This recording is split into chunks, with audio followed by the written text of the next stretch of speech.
everyone. Welcome to episode 16 of the Powerhouse podcast.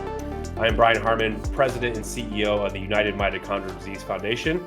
The Powerhouse is where we bring to you the powerhouses in the mitochondrial disease world. And we're excited after a little bit of a break this summer to come back to all of you and showcase some of the good work that's happening at UMDF. And of course, welcome on some of our friends to join us as well today.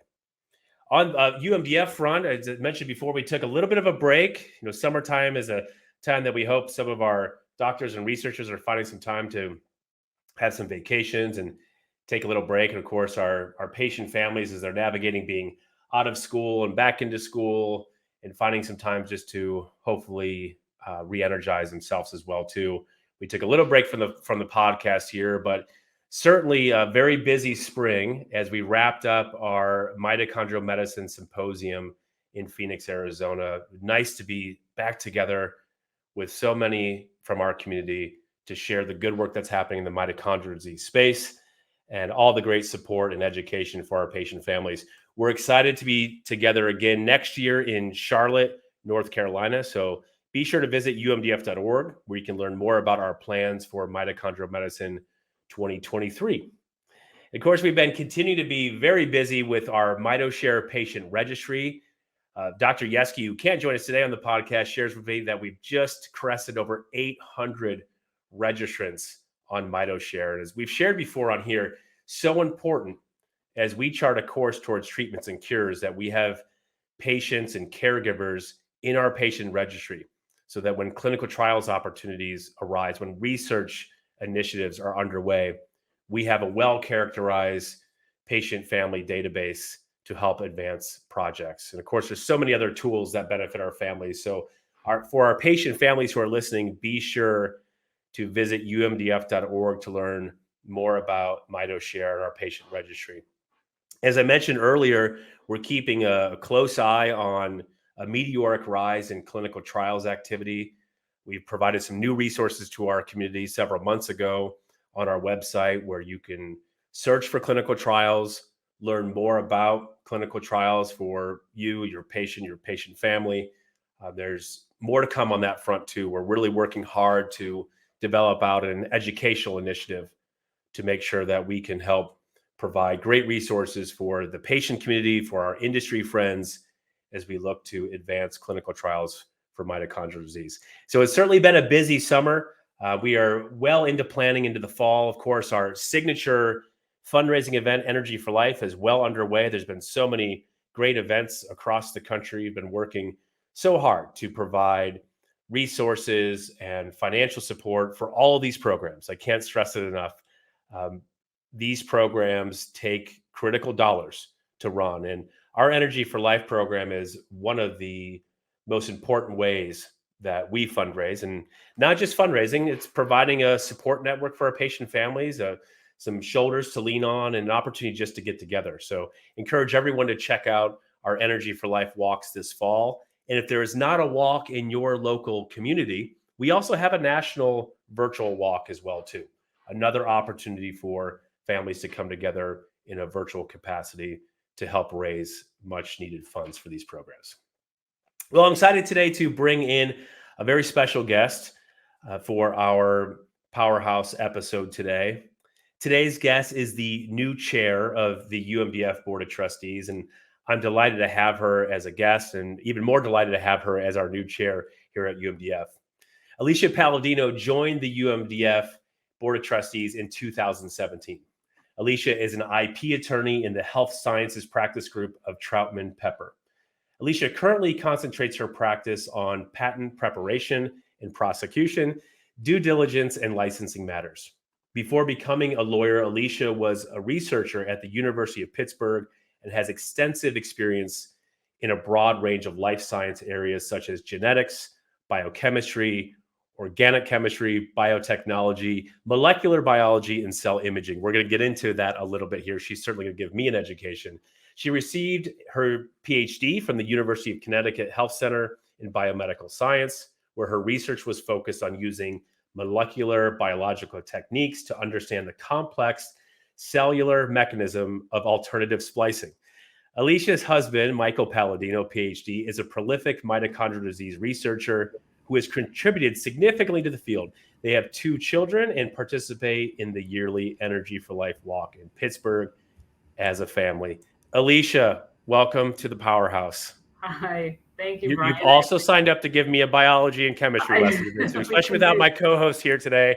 I'm counting on you to remind us of all the good work on that front. So we're delighted to have you with us. Thank you for having me. I appreciate it. Took the time to read your bio, but let's digest that a little bit here, right? I need a little bit of an education. I want you just to take our listeners back a little bit. You have a very unique pathway into your current position with the firm. But take me back. You're graduating with your undergraduate degree. Remind me, where's your undergraduate degree from? St. Joseph College in Connecticut. St. Joseph College in Connecticut. You're from Connecticut, from the East Coast. Yep. Graduated from St. Joseph, and day after graduation, where are you heading next? That was kind of up in the air. I have always been a scientist at heart from very early on. That was where my passion was. It never wavered. That was it. I knew I was going to be a scientist, not quite sure exactly how I was going to apply it. I was a double major biology and chemistry in undergrad and graduated a little early from college and needed a job. And my first job was teaching science in high school. Oh, so interesting. I didn't know this. Yes, I taught chemistry and physics. So the classes no one wanted to be in as teenagers. I was there and had no training as a teacher. It was at a Catholic high school, so I didn't require a certificate.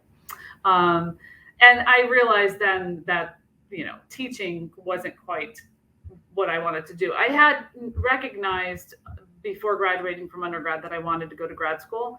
Yeah. That the additional education was important to me, and becoming more of an expert in something particular was what I wanted to do. From high school teaching, I moved to Bayer Pharmaceuticals, where I worked in their quality assurance department. So kind of testing to make sure every single tablet that was produced was what it was supposed to be. And that was just an interim till I figured out which graduate school to go to. But what was that transition like? I mean, so I just went to middle school curriculum night this week for my middle schooler, and bless science teachers across the country, and bless you for doing that part of your career. But talk to me about that transition from being in the high school teaching science and moving into the corporate world. Yeah, I mean, it was a 360. I mean, right. I had just graduated, so I was quite young as a teacher, and so I never let them know how old I was, but I was only a couple of years older than them, and so it was a bit awkward in that sense. So moving into the corporate side of things and being back at the bench felt more comfortable for me. Right. That was definitely where I was meant to be, and much happier doing that. So once I decided that I would, find the schools to apply to, I was looking for programs. So I started just talking to the professors that were at the multiple schools I was interested in to find the right program. So it wasn't necessarily the college that I wanted to find or university. It was more the person and the project. And that's when I decided on going to the University of Connecticut. And I was at the health center, which is in Farmington, not at stores. So I didn't have a lot of experience hanging out at the basketball games, right. Which is what everyone thought. Fun. Yeah, so I was on the other side of the state in Farmington. And I was in the biomedical science program and was started off in a lab that studied RNA editing. And then we hired a new faculty member, Brenton Gravely, who studied RNA splicing. And when I rotated in that lab, I fell in love with that. It was just complex, very interesting. And so that's where I stayed for my thesis, and graduated about 3 years later. And then, I followed the normal path for scientists. I went and got a postdoc at University of Wisconsin in Madison, and I studied another type of RNA processing, nonsense-mediated decay. Of course. And of course. I thought you'd never bring it up. But I know. Let me pause there a little bit. This is where, my goodness, I can't give Phil days offs, right? Like it should be helpful to be able to banter with him on this. From what I understand, just kind of the meteoric developments in RNA editing just over the past couple of years, it has to be pretty neat for you to be able to see what's been changing here over the past couple of years. And maybe you could give me a little education on, where that was and where we are today. Well, I mean, yeah. So I graduated in 2002. So Right. It's been 20 years, and RNA editing and splicing was, fairly new then. And so the fact that we got to a point now where we have CRISPR and a way to edit the genome that we didn't before is huge. And the once you start studying science in the molecular level, you make pretty quick, large leaps and advancements. And I think that's where we are today. And the focus for me was more understanding, molecular biology and genetics. And as in grad school, we used fruit flies for some of our studies. And as a postdoc, I used the C. elegans, the worm. And then, so after a year of that, I moved to the University of Pittsburgh to do research. So I started as a second postdoc and became a non-tenured faculty member for a bit. And I worked with who became my husband, Michael Palladino, while we were here in Pittsburgh, and started working with him on the genes that we knew of that were alternatively spliced that cause disease, particularly neuro type diseases and muscular diseases.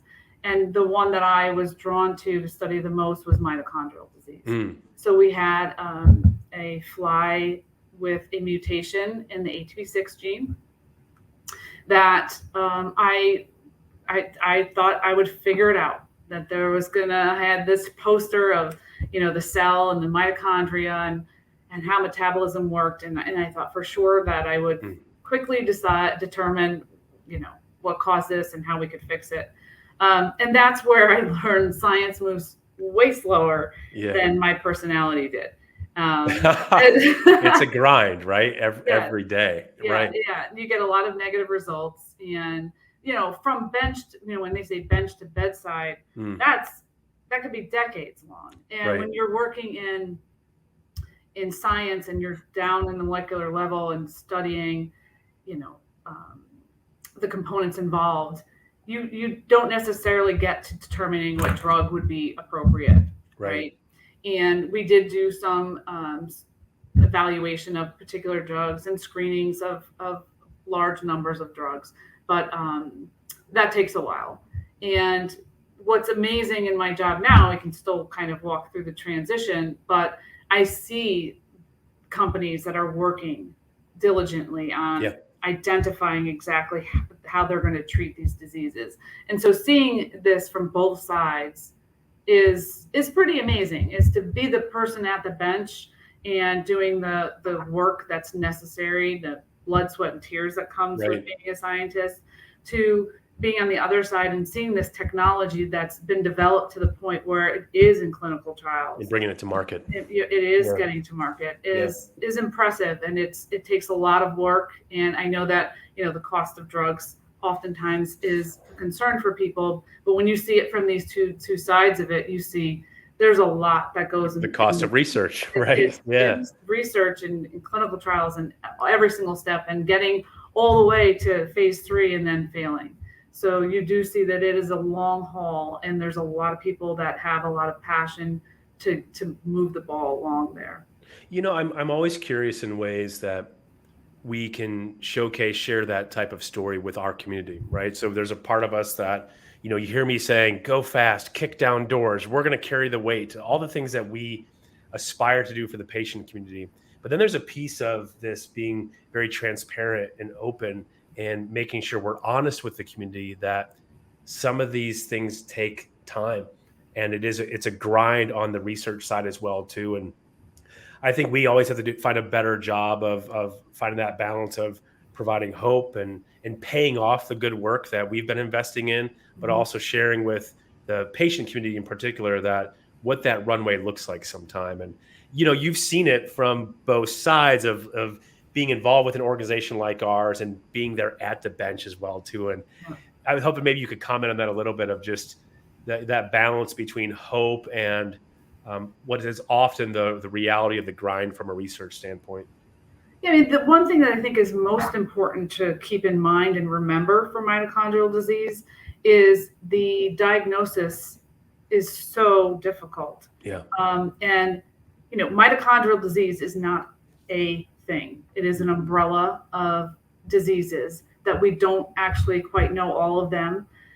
And doctors end up saying you have suspected to have a mitochondrial disease. Well, that's almost no information, right? That's just narrowing down to say, that maybe there's something going on in your mitochondria and what tissue. And that was what I learned in the lab studying these fruit flies. That was so amazing is and this was a mitochondrial gene that had a mutation in it. So we have nuclear genes with mutations in mitochondrial disease and mitochondria DNA with mutations. And when it's in the mitochondria, it can present itself differently in each tissue, depending on how many of those mutant mitochondria you have in that tissue. And so you could present very differently and have the same disease. And that is what makes it difficult not only to diagnose, but to identify a treatment that would work for all people with that disease, with that mutation in a particular gene.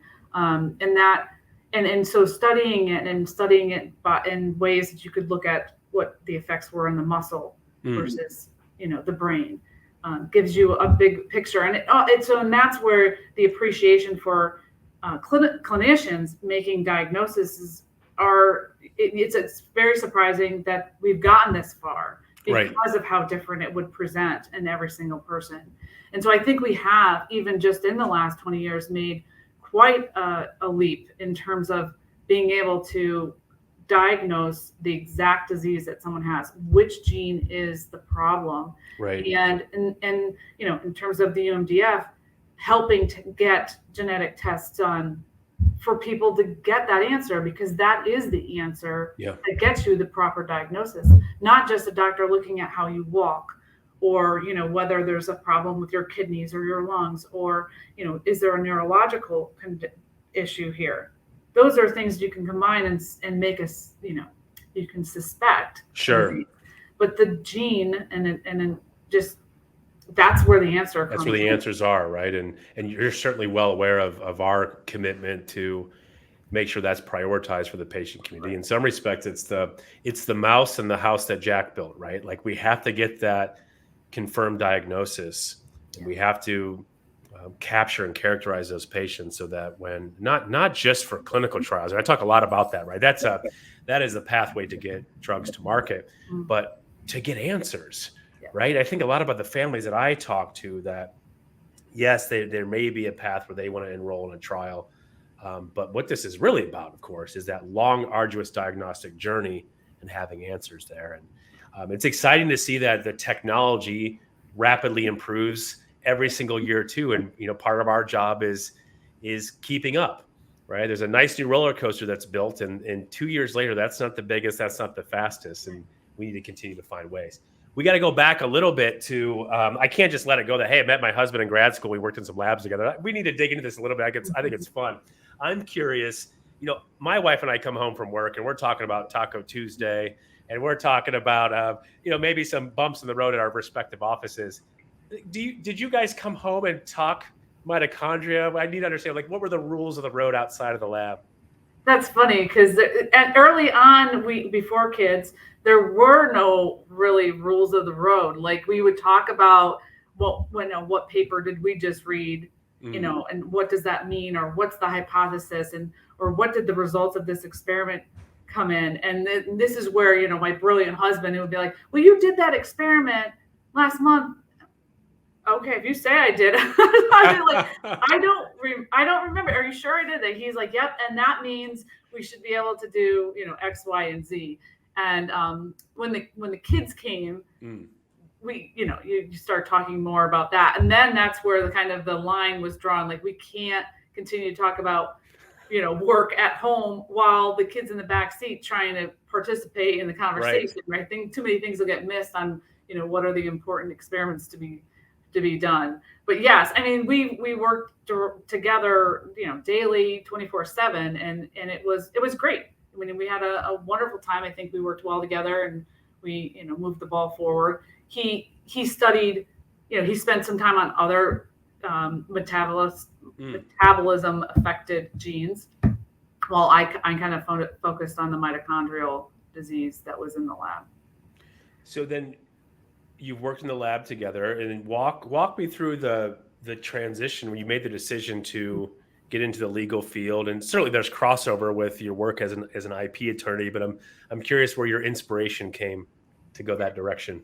Yeah, I think that goes back to when I said science moved too slowly for my personality. I actually thought I'd be at the bench for my entire life. There was nothing about the working at the bench and doing real science experiments that deterred me. I loved it, and it was very exciting to get results regularly. However, I guess where it came to be a little frustrating was I wanted to do different types of experiments. So I had already mastered doing particular tasks, and so I was always trying to learn a new technique. There are only so many techniques to learn, and you can't keep yourself busy. Like just learning to, you have to, buckle down and repeat the same things over and over and over. And that's how you get to an answer sometimes. An N of 2 isn't enough. An N of 100 is more appropriate. And that got me to thinking that there could be some other way I could get involved and keep science in my life, but kind of be more challenged. And the other component that was important in the decision was, both of us I describe it as begging the government for money. Right. To do the work we were doing. Yeah. We always joke, like, people should be paying us to do. We're solving the world's problems, right? Exactly. Right. Something's backwards here. Yeah. Begging for money to continue to do these experiments, and having a young family, it felt like all our eggs were in one basket. Yeah. And so the law was intriguing, and there was a way for me to keep science as part of it by going into intellectual property and specifically patent law.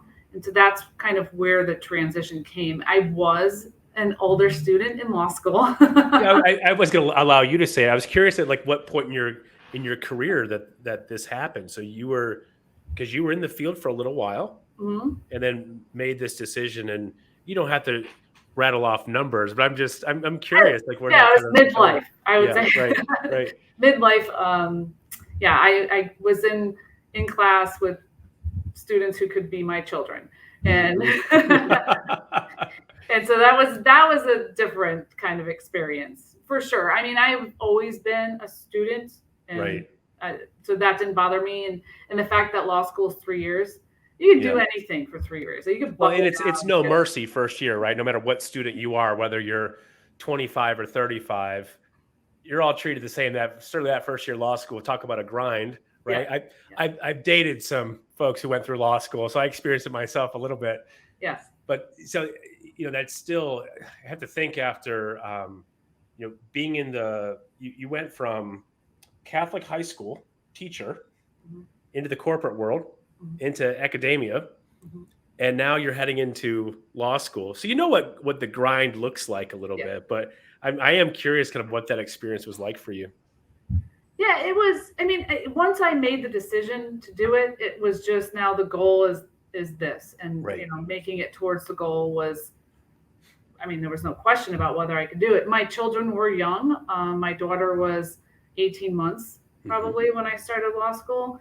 And so this just shows the amazing support that I have at home. My husband, I mean, it's amazing. He just took on all the responsibilities, and I spent, almost 24/7 in law school, trying to fit in family, in the evenings and on the weekends. But it was a lot. Yeah. But it was only 3 years, and we survived. And, my kids saw what it's like to change. You can change your career, right? You can refocus, no matter how old you are, no matter what the refocus is. And so it was, I think, an important lesson for not just my kids, but anyone else that we were, connected with, to see that once you get something in your head, just got to go fast, right? You just have to go after it. And that's what I did. And so when I graduated, I had this position at this firm before I graduated from law school, which was nice. I mean, I had started here during the summer before I graduated a couple of years beforehand, which is how it works in the law. So every industry has, its steps, and the steps in the law are, you find a law firm before you graduate, you take the bar, and then you start as an associate. And that's what I did. So when I started, it was Pepper Hamilton, and we merged in 2020, and now we're Troutman Pepper, Hamilton Sanders. And and so it's a great place to be. And right from the beginning, I was working with life sciences companies and pharmaceutical type companies, small molecules, also involved in biologics. So gene editing, cellular therapies, such, all those things that kind of fit in my wheelhouse. So those are the companies that I'm working with on a daily basis.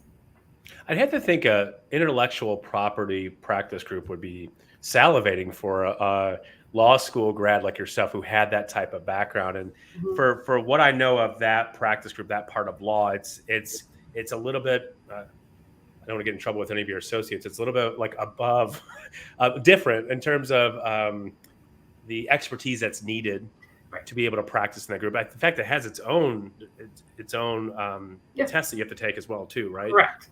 So clearly I need some education. Help our listeners out a little bit. Like, what does your daily work look like as an IP attorney? Yeah. So if you think of intellectual property, there are 3 different types. You have trademarks, which everyone knows about, kind of identifies the products. Copyright, what's also music or books. And then there's patent law, right? So you have inventions, which you want to protect. And then the kind of what we say, the agreement you have with the government is you teach the public about your invention so they could practice it, but you get exclusive time to practice that and keep other people from doing it for a set amount of time. So to become a patent attorney, you do need a scientific background of some sort in order to take the patent bar. Taking the patent bar is like, it's one of the very few government agencies that require you to prove that you know their rules before you can practice in front of them. Interesting. Yeah. So you need a registration number in order to communicate with the United States Patent and Trademark Office. And so that is, like you said, why it kind of is a funnel in terms of who can actually become a patent attorney. You do not need to pass that test to be a trademark or a copyright attorney. Oh, so it's even there's levels within the level too. Yeah, okay, well, if we're going to call it out, let's call it out, right? Yeah. So the patent attorneys is at the absolute, like, in terms of having to keep checking another box. Right, we're the ones with a lot of education, a lot of time spent in the books. Yes, we do. Yeah. And a few extra letters to show that we've been doing that, right? We spent a lot of time in a lab, perhaps. So you moved into the legal field, and certainly we've talked about the crossover between your life at the bench and your life at the firm, but you certainly didn't leave the mitochondrial disease world. Of course, you're married to a prolific researcher on that front, so that's one way to continue talking about it among Taco Tuesday and homework and everything else. But certainly where we are so delighted is that you found your way to UMDF and found a way to support our organization. And so you could take us back a little bit to your early days with UMDF and joining us back in 2017 and how you got involved. Right. Yeah. So I have been involved with the United Mitochondrial Disease Foundation for a while. So as a researcher at the University of Pittsburgh, we received a grant to do research in mitochondrial disease. That was the first interaction to learn about such an organization. And then finding out about the walks was another way, and the symposium. So as a scientist, I attended symposium and learned about what other researchers there were, and that was awesome. And presenting posters at the symposium as well. Part of the walkathons, I think you had referenced one. appearance with my fruit flies at one of the and Nicole was telling me that you brought fruit flies to. So again, for those who don't know the power of the fruit fly, talk to us a little bit about that and how it made its way to the North Shore of Pittsburgh. Yes. So people think of scientific research and they recognize the mouse as a model system, right? Or even primates or zebrafish. But people use Drosophila, the fruit fly, as well. And you can get a lot of them. So your N, and sometimes in the mouse model, you have an N of 5. You only can have so many mice to do these experiments on. Whereas in the fruit fly, you can have hundreds. So, statistically, it's a better model in that sense. It might be, people think, well, I mean, it's a fruit fly. How like a human can it possibly be? Yeah. We have the same genes. And it's amazing how similar you can, if you're looking for comparisons, you find them. And that was the thing about these flies that I was studying, is they had mitochondrial disease and they presented in a very characteristic manner over their life. And they started at, and I'm going to not remember exactly the timeline since it's been a while, but within a couple of weeks, they would show seizures. They would fall to the bottom of the vial and they'd have a seizure. They were sensitive to bang. So you could bang them and then cause them to have a seizure. So these are just ways that we could physically look at their symptoms and test whether a drug affected it at all. Right. And so it's an easy way to do that. So I brought some of my mitochondrial disease flies to the walkathon to show, because I think when people hear their money is going to science research in the fruit fly, they think that's what it gets stuck in my wine. Right.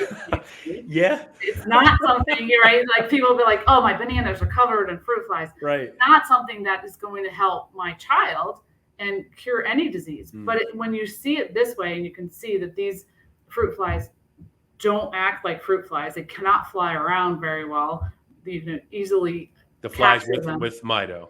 With mito. Right. Yeah. So that I thought it would be helpful for people to see science at close up and why a model such as the fruit fly would be helpful. Well, I know our staff hasn't forgot that, and attendees of that event have, and I think it's a really great point of illustrating.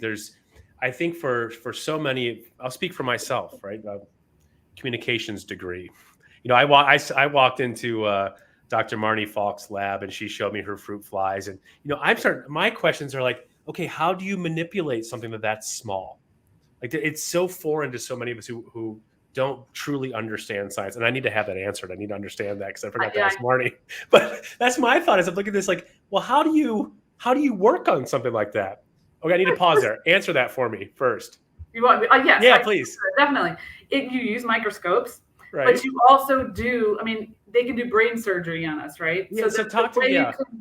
You do get used to using instruments in such a fine manner. I could dissect the brain out of a fruit fly. So it truly is a tiny little instrument. There's nothing else I'm not aware of that.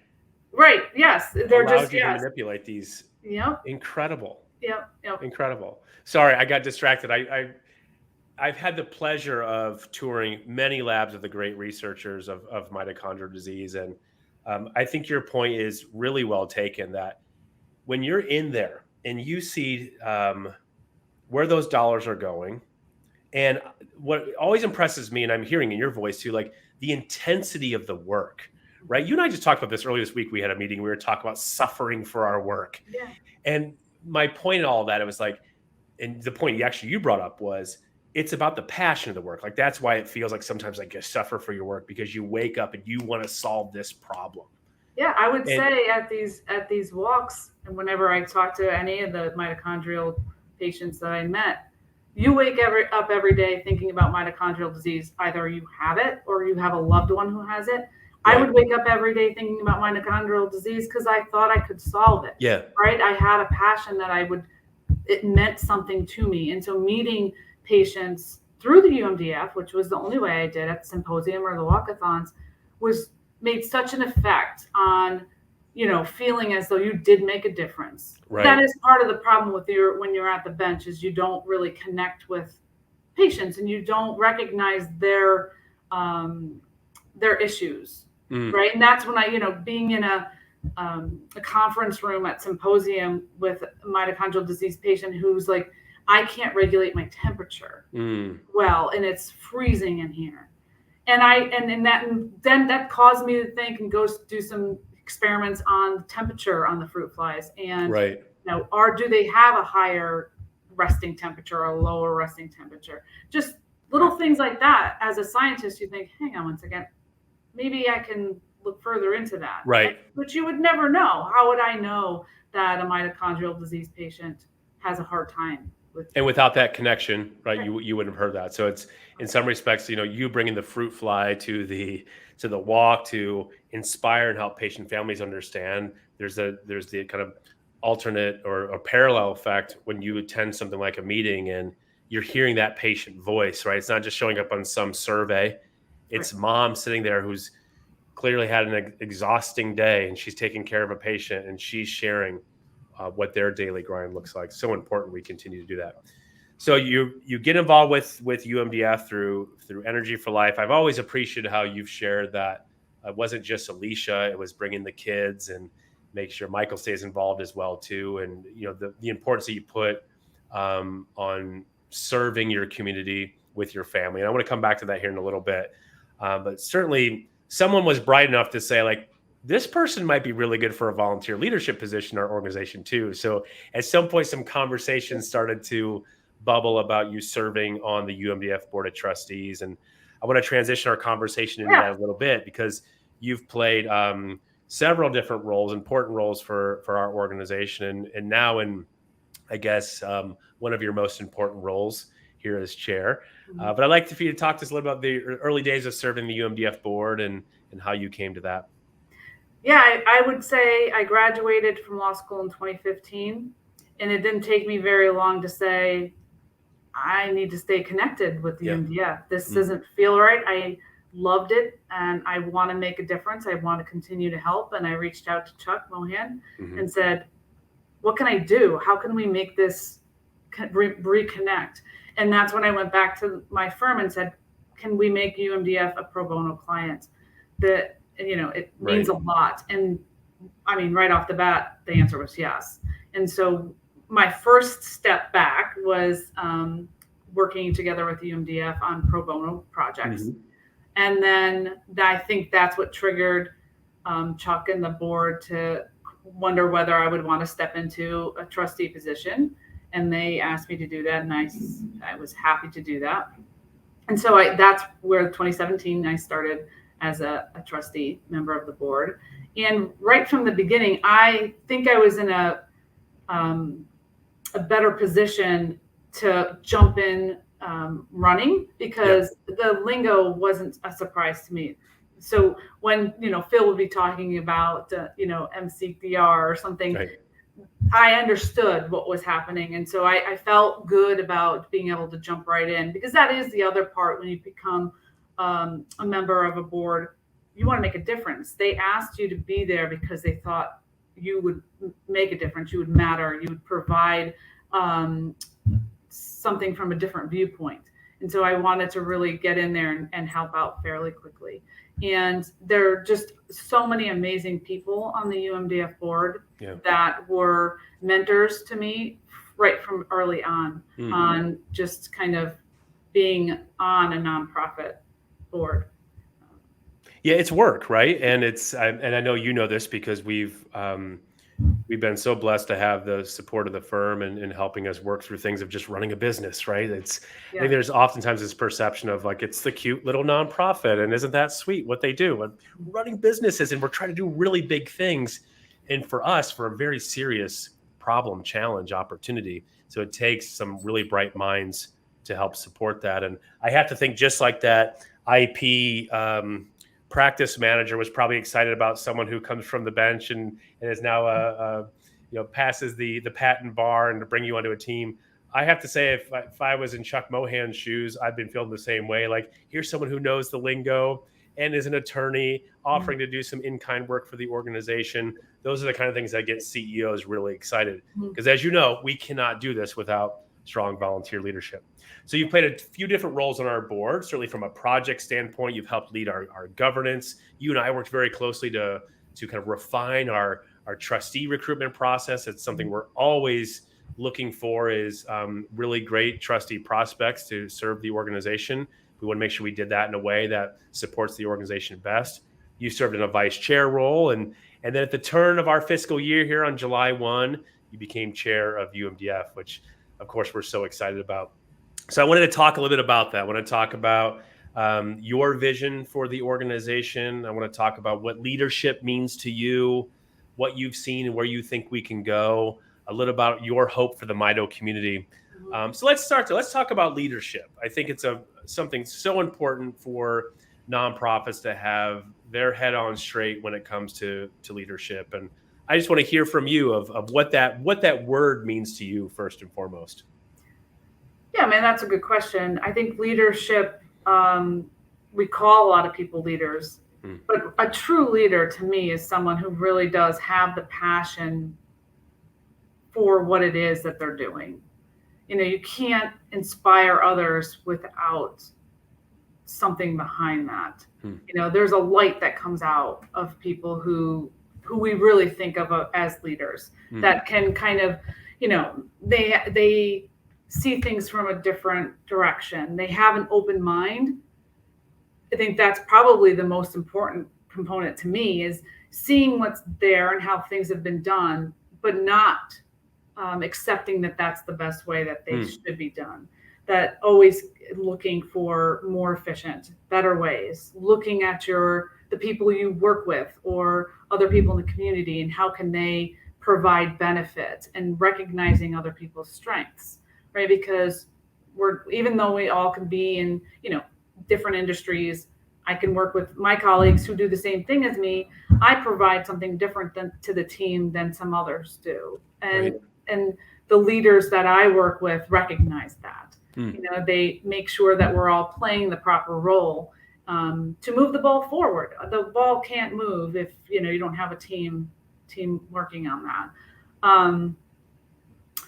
Yeah, so I think that's probably one of the most important things, is the passion and the being open-minded to keep your team together and moving in the right direction, and just showing people that, you know, inspiring people, encouraging them. Those are important characteristics, I think, for leaders.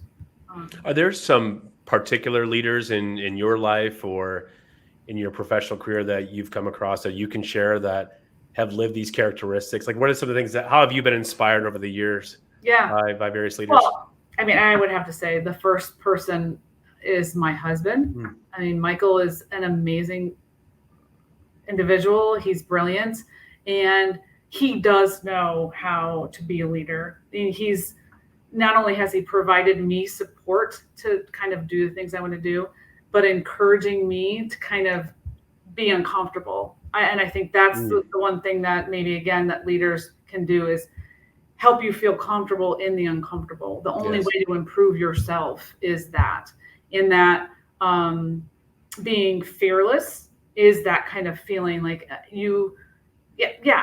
try to teach my kids this. It's not, no, things aren't going to feel good all the time. Right. And if they always feel good, you're not improving. And all things, the hard things that are worth doing in life, right, are uncomfortable. Right. And so in terms of being inspired, I've always been inspired by women in leadership positions. I think it's because I can see the fearlessness in them. Yeah. And I know from being a woman what it's like as a woman in science, particularly. There's fewer of us at the table. And so there you do need to come to the table with some level of fearlessness. Yeah. Be uncomfortable in a room where, you know, others may not think of you as worthy.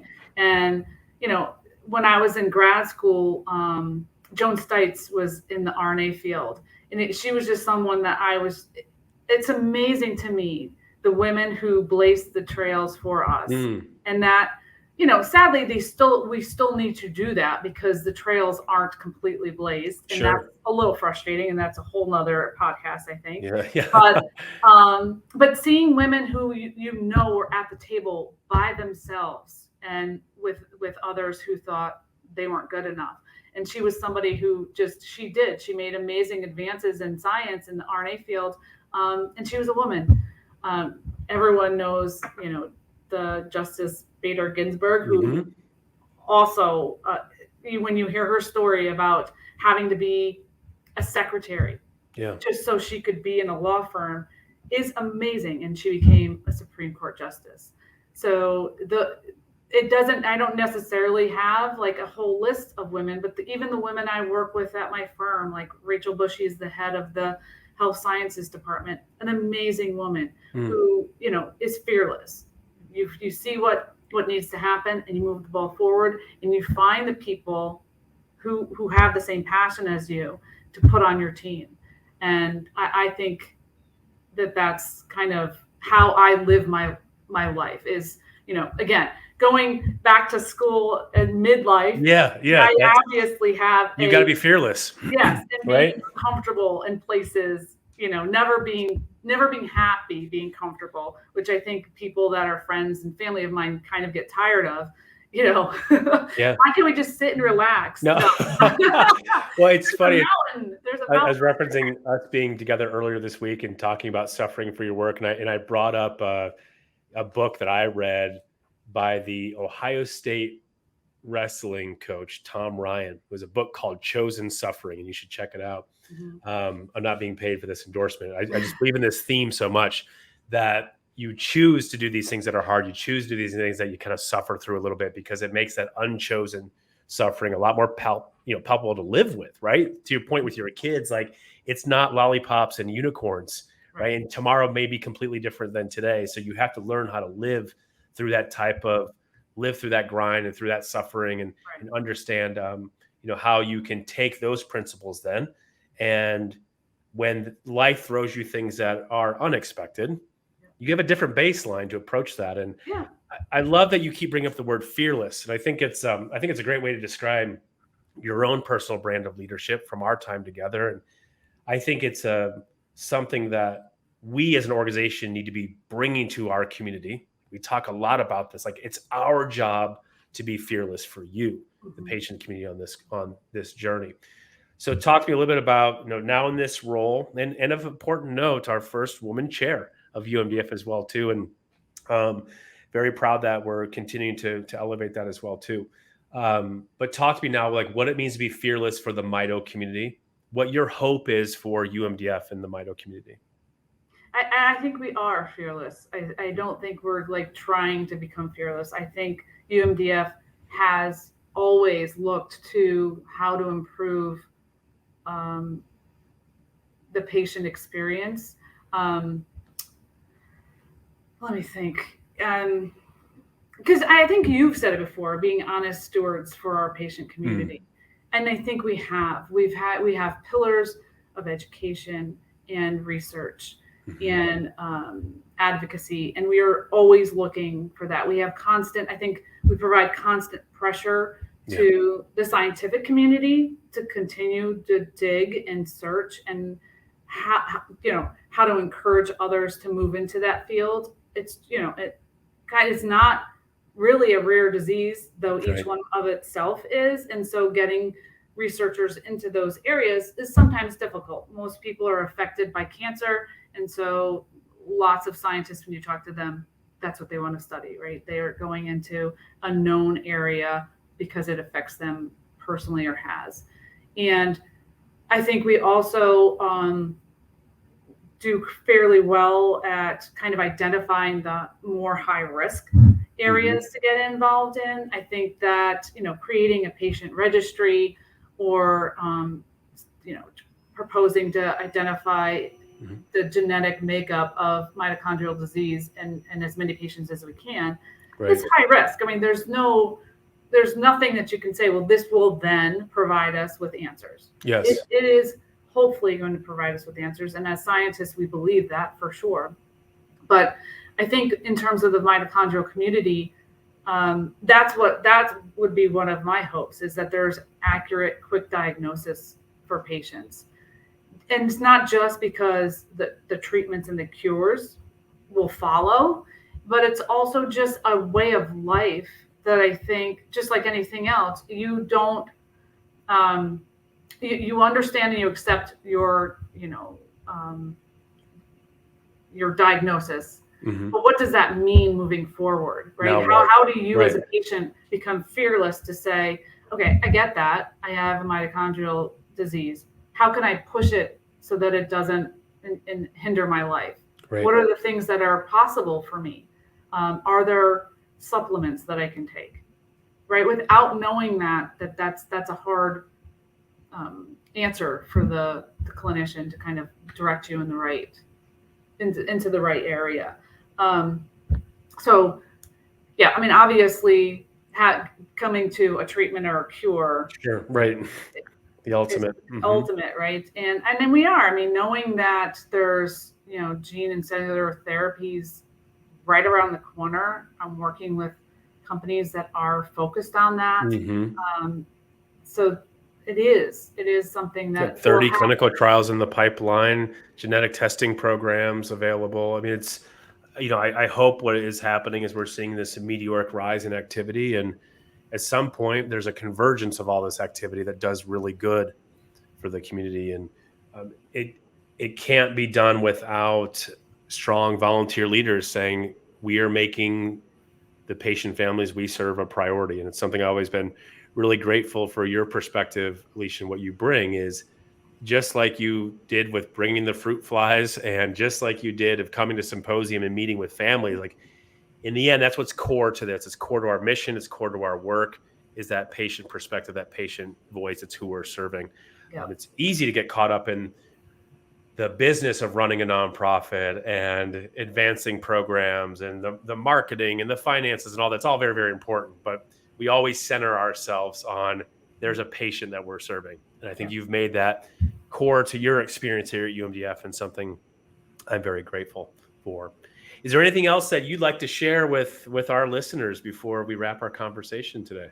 Yeah, I'm very excited to be in this role. I hope that I can, move the ball forward as much as I can in this position. And there's, there are other great leaders on the board with me, and you're one of them. It's awesome to be in a room with people that are so passionate about something.